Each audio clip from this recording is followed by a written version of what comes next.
Hello guys, welcome to iTutor Academy. In today's session, we will start with the Unit 8, the subsection 8.9, that is problems in performance appraisal. While it is assumed that performance appraisal process and techniques present an objective system, it would be naive to assume, however, that all practicing managers impartially interpret and standardize the criteria upon which their subordinates will be appraised. In spite of our recognition that a completely error free performance appraisal can only be idealized, a number of errors that significantly impaired objective evaluation. Some of these errors are discussed below. The first one is leniency error. Every evaluator has his or her own value system that act as a standard against which appraisals are made. Relative to the true or actual performance an individual exhibits, some evaluators mark high and others low.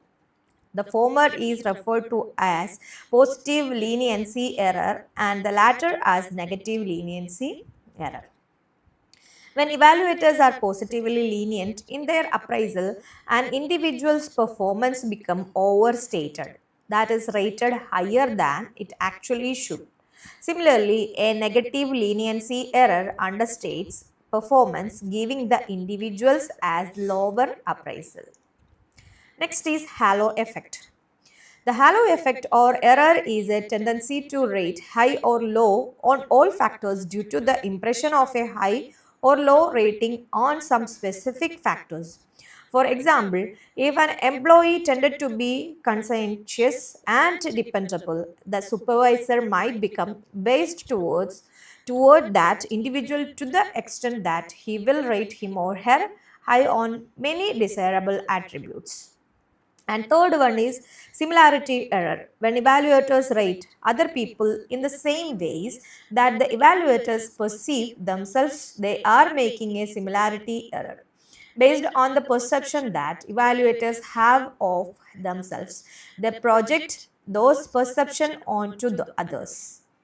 And fourth one is appraiser motivation. What are the consequences of the appraisal? If the evaluator knows that a poor appraisal could significantly hurt the employee's future, particularly opportunities for promotion or a salary increase, the evaluator may be reluctant to give a realistic appraisal. And after that, the central tendency. It is possible that, regardless of whom the appraiser evaluates and what traits are used, the pattern of evaluation remains the same. It is also possible that the evaluator's ability to appraise objectively and accurately has been impeded by a failure to use the extreme of the scale, that is, central tendency. And after that, recency versus primacy effect. Recency refers to the proximity or closeness or appraisal period. Generally, an employee takes it easy for the whole year and does little to get the punishment. However, comes appraisal time, he becomes very active. Suddenly, there is an aura of efficiency. Files move faster, tasks are taken seriously, and the bosses are constantly appraised of the progress and problems. All this creates an illusion of high efficiency and plays a significant role in the appraisal decision. The supervisor gets railroaded into believing that the employee is alert and hence rate him high. In reality, though, it refers only to his 2 to 3 months performance. And next is effective performance appraisal. The issue raised above essentially focus on the problems of reliability and validity of performance appraisal. In other words, how do we know whether what is appraised is what was supposed to be appraised? As long as appraisal format and procedure continues to involve subjective judgment, this question cannot be fully answered and perhaps will not be answered completely because no matter how objective system is designed, it will continue to be subjective. Perhaps the following steps can be help improve the system. So let's see this is the steps are first one is the supervisors should be told that performance appraisal is an integral part of their job duties and that they themselves would be evaluated on how seriously they have taken this exercise. And next one is to help them do this task well. They should be provided systematic training on writing performance reports and handling performance interviews. And next is conduct job evaluation studies and prepare job description roles and develop separate forms for various positions in the organization. And after design the system as simple as possible so that it is neither difficult to understand nor impossible to practice. Generally, after the appraisal interview, the employee is left alone to improve his performance on the dimensions. The supervisor should monitor now and then whether the improvement in performance in the areas found weak is taking place or not, and if not, help the employee to achieve the required improvement. Next is finally reviewing the appraisal system every now and then, help updating it and making suitable evolutionary changes in it. This is the most important factor in making performance appraisal effective. As time passes, changes in technology and work environment necessitate changes in task ability and skill to perform these tasks. If changes in the format are not incorporated, the reports may not generate the kind of data needed to satisfy appraisal objective. In addition, following can also help in improving the effectiveness of an appraisal. Behaviorally based measures. The evidence strongly favors behaviorally based measures over those developed around traits.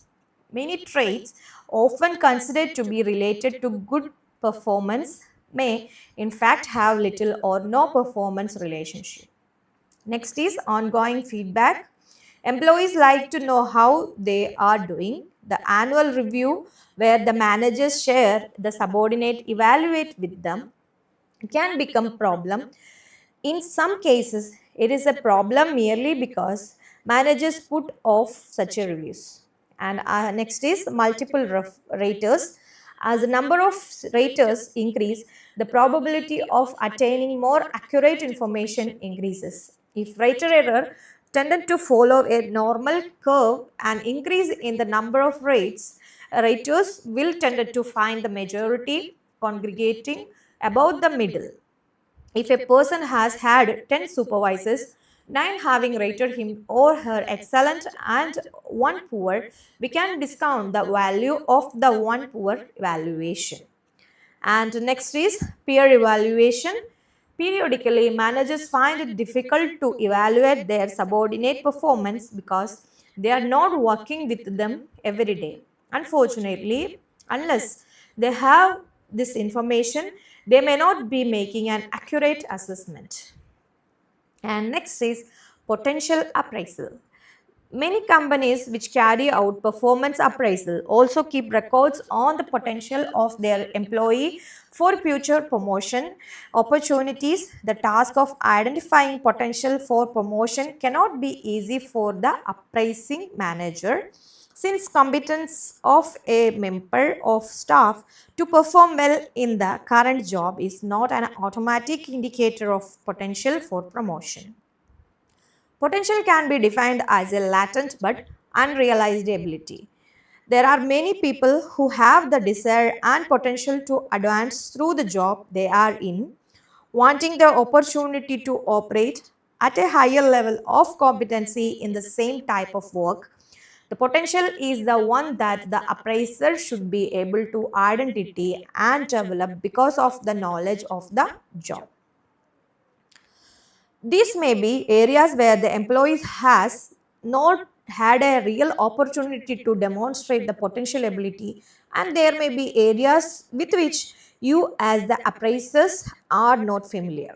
There are few indicators of potential which may be considered. Indicators of potential are in this box. You can go through your material and you can see one by one. First one is a sense of reality, next is imagination and power of analysis, breadth of vision and persuasiveness. So these are the indicators of potential. And this is finally about its summary of this unit.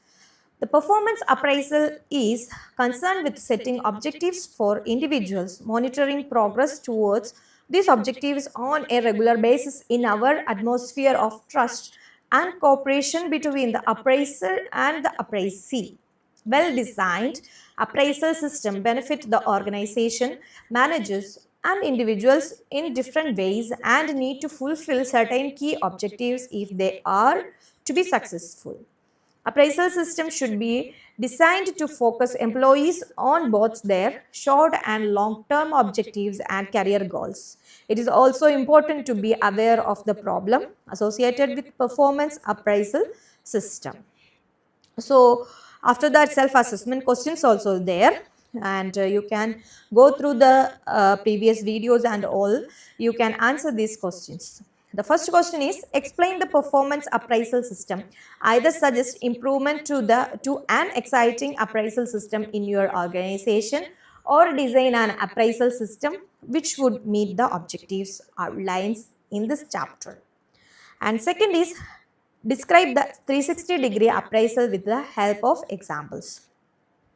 And third one is write short notes of, first one is management by objective, and second one is behaviorally anchored rating scale, and third one is performance counseling. So it's all related to your unit only. So you just go through all the unit. If you have any doubt, you can contact our contact number also. Thank you so much.